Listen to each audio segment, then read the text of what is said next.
Blood एक connective tissue है। Connective tissue एक ऐसा टिश्यू होता है जो एक बॉडी को दूसरे बॉडी से जोड़ने का काम करता है। यह प्रत्येक बॉडी में पाया जाता है। एक वयस्क मनुष्य में औसतन 5 से 6 लीटर ब्लड होता है। मानव शरीर में ब्लड की मात्रा शरीर के भार का लगभग 7% होती है।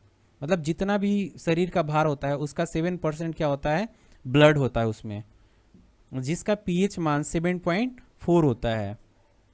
महिलाओं में पुरुषों की तुलना में हाफ लीटर कम ब्लड होता है।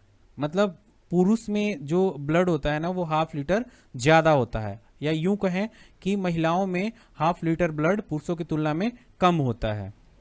ब्लड में दो प्रकार के पदार्थ पाए जाते हैं। फर्स्ट होता है प्लाज्मा जो कि 55% पाया जाता है, और सेकंड होता है हमारा ब्लड सेल जो कि 45% मतलब 45% पाया जाता है। ब्लड का 55% भाग प्लाज्मा होता है। यह ब्लड का नॉन लिविंग पार्ट होता है। इसका 19% भाग जो होता है जल होता है, 0.7% भाग जो होता है प्रोटीन होता है, और 0.9% भाग जो होता है साल्ट होता है, और 0.1% ग्लूकोज होता है। शेष पदार्थ बहुत कम मात्रा में पाए जाते हैं। अब हम बात करते हैं फंक्शन ऑफ प्लाज्मा की। तो देखिए, पचे हुए भोजन एवं हार्मोन का शरीर में संवहन प्लाज्मा के द्वारा ही होता है। मतलब जो भी हम खाते हैं या फिर शरीर में जो हार्मोन्स का जो संवहन होता है वो प्लाज्मा के द्वारा ही होता है। जो हमारे बॉडी टेम्परेचर को नियंत्रित करने का काम कौन करता है, प्लाज्मा ही करता है। तथा घाव कहीं कट जाते हैं तो घाव भरने का काम कौन करता है, प्लाज्मा ही करता है। तो एक यहाँ पे बात आती है सेरम। तो सेरम क्या होता है, तो जब प्लाज्मा में से फाइब्रिनोजेन नामक प्रोटीन निकाल लिया जाता है तो शेष प्लाज्मा को हम सीरम बोलते हैं।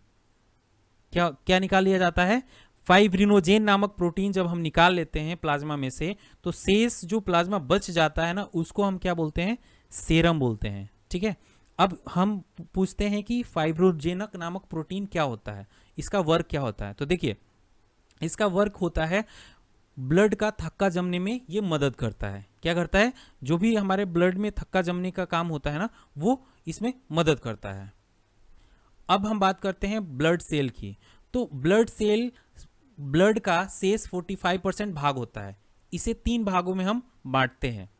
कौन कौन से होते हैं, फर्स्ट होता है हमारा आरबीसी जिसको रेड ब्लड सेल बोलते हैं, सेकेंड होता है हमारा डब्ल्यूबीसी जिसको व्हाइट ब्लड सेल बोलते हैं, और थर्ड होता है हमारा ब्लड प्लेटलेट्स, इसको प्लेटलेट सिंपल हम बोलते हैं। ठीक है ना। तो जो अगर हम अमाउंट की बात करें तो सबसे ज़्यादा जो होता है ना वो रेड ब्लड सेल होता है हमारे ब्लड में। क्या होता है, रेड ब्लड सेल होता है। उसके बाद क्या होता है, ब्लड प्लेटलेट्स होते हैं हमारे ब्लड में। ठीक है ना। उसके बाद होता है डब्ल्यूबीसी मतलब व्हाइट ब्लड सेल होता है।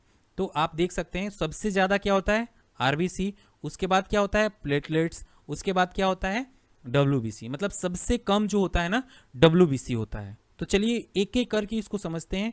सबसे पहले हम पढ़ेंगे आरबीसी, उसके बाद डब्ल्यूबीसी, उसके बाद हम प्लेटलेट्स की बात करेंगे, फिर उसके बाद हम बात करेंगे वर्क के कार्य क्या होते हैं। ठीक है, चलिए 1 बाय 1 करके पढ़ते हैं। तो यहाँ पे हम बात करते हैं आरबीसी की, मतलब रेड ब्लड सेल की।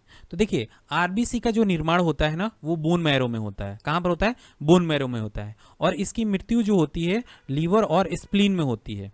कहाँ पर होती है, लीवर और स्प्लीन में होती है। ठीक है, इसलिए इसको हम क्या बोलते हैं, आरबीसी का कब्रिस्तान भी इसको हम बोलते हैं। ठीक है, protein, vitamin B12 and folic acid का निर्माण में सहायक होता है। जो आरबीसी है ना, आरबीसी वो प्रोटीन, विटामिन B12 और फोलिक एसिड के निर्माण में बहुत सहायक होता है। ठीक है, अब आरबीसी में केंद्रक नहीं पाया जाता है। जैसे एक अपवाद है इनमें, कैमल और लामा। कैमल और लामा के आरबीसी में क्या पाया जाता है, केंद्रक पाया जाता है। इसका जीवन काल, मतलब आरबीसी का जो जीवन काल होता है ना वो 20 से 120 डेज का होता है। ठीक है, एक नोट है, क्या नोट है कि भ्रूण अवस्था में इसका निर्माण लीवर तथा स्प्लीन में होता है। जब भ्रूण अवस्था में होते हैं, छोटे अवस्था में होते हैं, तो इनका निर्माण लीवर तथा स्प्लीन में होता है।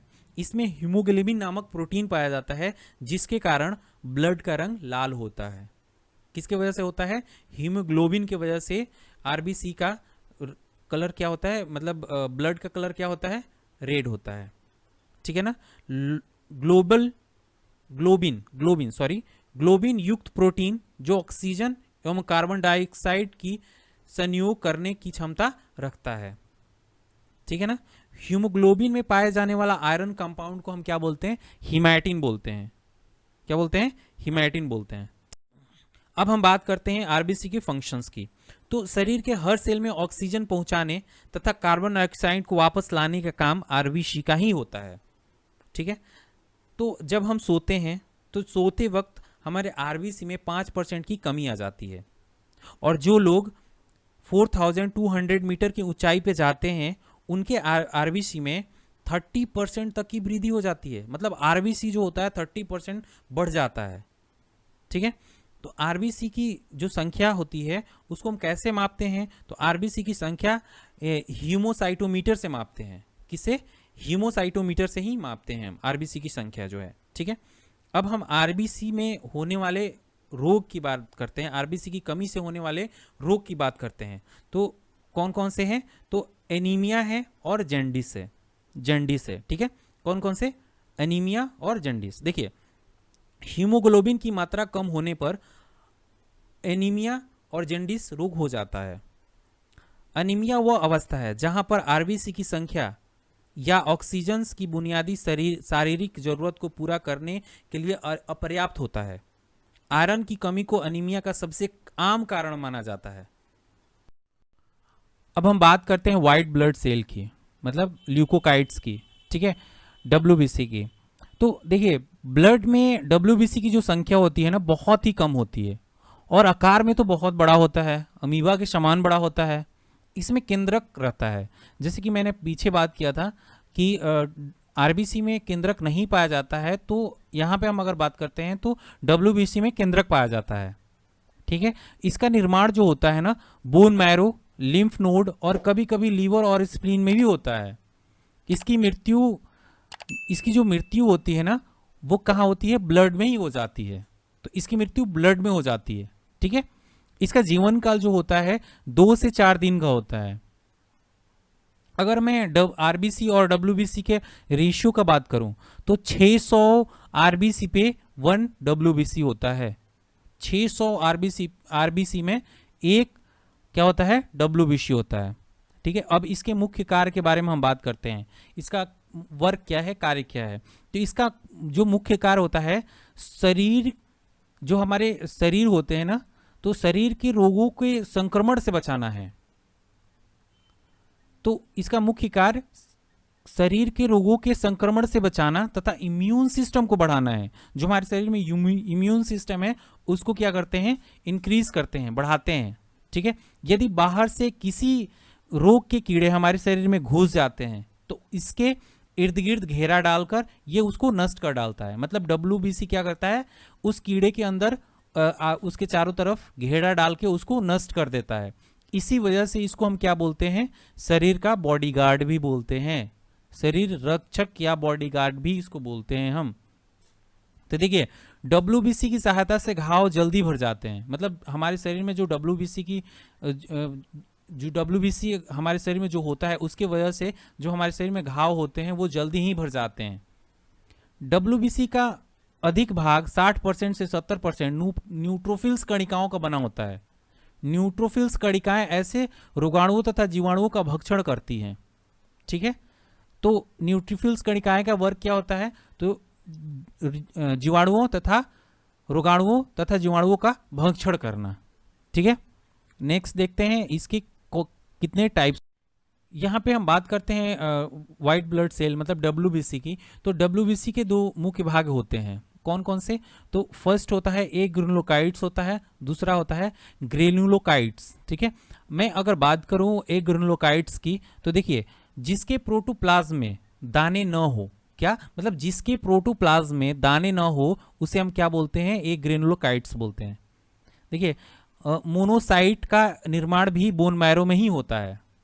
कहां पर होता है? बोन मैरो में ही होता है। मोनोसाइट्स का निर्माण जो होता है बोन मैरो में ही होता है। यह मतलब ब्लड में 3 से लेके 8% तक पाया जाता है, ठीक है। उसके बाद होता है लिम्फोकाइट्स। लिम्फोकाइट्स जो होता है ना, वो साधारण अवस्था में 22 से 35% तक होता है। ठीक है, इसका निर्माण शरीर के लिम्फ धातु में ही होता है, जैसे कि टॉन्सिल हो गया, स्प्लीन, थाइमस आदि में होता है ना। इसको हम दो टाइप्स में डिवाइड करते हैं, एक होता है टी लिम्फोकाइट्स, एक होता है बी लिम्फोकाइट्स। ठीक है, जो टी लिम्फोकाइट्स होता है ना, वो कैंसर सेल को रिमूव करता है। इसका मेन जो वर्क होता है ना, वो कैंसर सेल को मारने का काम होता है, मतलब कैंसर सेल को रिमूव कर देता है। और दूसरा जो काम होता है, HIV के अटैक से भी बचाता है। अगर HIV अटैक करता है तो उस केस में भी उससे प्रोटेक्शन प्रदान करता है ना। उसके बाद हम बात करते हैं बी लिम्फोकाइट्स के। ये प्रतिरोधक कैपेसिटी को बढ़ाता है, मतलब हमारे शरीर में जो रोगों की क्षमता होती है, लड़ने की क्षमता होती है, उसको इंक्रीज करता है बी लिम्फोकाइट्स। ठीक है ना। अब देखिए, अब अग्रिनोकाइट्स क्या होता है, तो ग्रिनोकाइट्स जिसके प्रोटोप्लाज्म में दाने हो, इसका निर्माण बोन मैरो में होता है। ठीक है ना, मैंने क्या बताया कि ग्रिनोकाइट्स जिसके प्रोटोप्लाज्म में दाने होते हैं, ठीक है, और जिसका निर्माण बोन मैरो में होता है। ठीक है, अगर मैं प्राकृतिक अवस्था में देखें तो ये ब्लड के अंतर्गत न्यूट्रोफिल्स, इसमें न्यूट्रोफिल्स की बात करते हैं, जो 55 से 70% तक होता है। यूसिनोफिल्स जो होता है 2 से 7% होता है, और बीसोफिल्स जो होता है 1/4 से 1% होता है, मतलब 0.25 से 1% तक इसमें रहता है। ठीक है, अब WBC की कमी से होने वाले रोग कौन कौन से हैं, तो WBC की कमी से होने वाले रोग कैंसर और HIV है। ठीक है ना, अगर WBC की कमी हो जाती है तो उस केस में हमारे शरीर में कैंसर होता है या फिर HIV हो जाता है। अब एक चीज और ध्यान देने वाली बात है जो बहुत ही इंपॉर्टेंट है, कि WBC की जो संख्या अगर डिक्रीज हो जाती है, घट जाती है, तो उस केस में हमें क्या हो जाता है, ल्यूकोपीनिया हो जाता है। अगर WBC की मात्रा हमारे शरीर में कमी आ जाती है तो उस केस में ल्यूकोपीनिया होता है, और WBC की मात्रा हमारे शरीर में अगर बढ़ जाती है तो ल्यूकेमिया होता है। मतलब दोनों में दिक्कत है, अगर घट जाए तब भी दिक्कत और बढ़ जाए तब भी दिक्कत है। ठीक है, और ब्लड प्लेटलेट्स की बात करते हैं। ठीक है ना, ब्लड प्लेटलेट्स की बात करते हैं तो ब्लड में इसकी संख्या जो होती है 4 से 5 लाख तक होती है। मतलब ब्लड में प्लेटलेट्स की संख्या जो होती है 4 से 5 लाख तक जनरली होती है। ठीक है ना, यह केवल मनुष्य एवं स्तनधारियों के ब्लड में ही पाया जाता है, अन्यथा दूसरे में नहीं पाया जाता है। इसमें केंद्रक नहीं होता है, इसका निर्माण बोन मैरो में होता है। ठीक है ना, इसका निर्माण कहां पर होता है, बोन मैरो में होता है। इसका जीवन काल 3 से 5 दिन का होता है, और इसकी मृत्यु स्प्लीन में होती है। कहां पे होती है, स्प्लीन में होती है। इस चीज को याद रखने की जरूरत है। इसका मुख्य कार्य क्या क्या होता है उसको समझते हैं। तो इसका मुख्य कार्य ब्लड के थक्का जमने में मदद करना होता है। मतलब हमारे शरीर में जो क्या होता है, ब्लड जब कहीं कट जाता है तो तुरंत थक्का जम जाता है। मतलब थक्का जमने का काम किसका होता है, तो एक तो मैंने बताया था कि RBC में भी होता है, और दूसरा मैंने बताया था प्लेटलेट्स का भी काम होता है, कि ब्लड का जो थक्का जमने का काम करता है प्लेटलेट्स भी करता है। ठीक है, प्लेटलेट्स की कमी से होने वाले रोग कौन कौन से हैं, तो चिकनगुनिया और डेंगू ज्वार। चिकनगुनिया हो जाता है और डेंगू ज्वार हो जाता है। ठीक है ना, तो चिकनगुनिया और डेंगू ज्वार के कारण मानव शरीर में प्लेटलेट्स की कमी हो जाती है। ठीक है ना, कमी हो जाती है, कभी कभी 60,000 70,000 तक पहुंच जाता है। कहाँ 4 लाख 5 लाख होना चाहिए, और कहीं 40,000 50,000 तक हो जाता है। जिस केस में अगर इससे कम हो जाता है तो आदमी का डेथ हो जाता है। ठीक है ना, यहाँ पे देखते हैं कि ब्लड के मुख्य कार्य क्या क्या हैं। ठीक है, तो ब्लड के टेम्परेचर को कंट्रोल करना तथा शरीर के रोगों से रक्षा प्रदान करना, ये ब्लड का ही काम होता है। शरीर के वातावरण को अस्थायी बनाए रखना तथा घाव को भरना ब्लड के द्वारा ही होता है ना। ब्लड का क्लॉटिंग किसके द्वारा होता है, ब्लड के द्वारा ही होता है। किस में होता है, ये आपको प्लेटलेट्स में होता है। ठीक है ना, तो देखिए हमने जैसे बताया था कि शरीर के हर सेल में ऑक्सीजन पहुंचाने तथा कार्बन डाइऑक्साइड को वापस लाने का काम ब्लड का ही होता है। ये किस में होता है, ये RBC में होता है। CO2, O2, पचा हुआ भोजन एवं हार्मोन का संवहन कौन करता है, ब्लड के द्वारा ही होता है। मतलब ब्लड ही करता है इस काम को। विभिन्न अंगों में सहयोग स्थापित करने का काम ब्लड के द्वारा ही होता है। मानव शरीर में ब्लड हेपेरिन की उपस्थिति में नहीं जमता है। अगर हेपेरिन नहीं हो तो फिर ब्लड क्या हो जाएगा, जम जाएगा।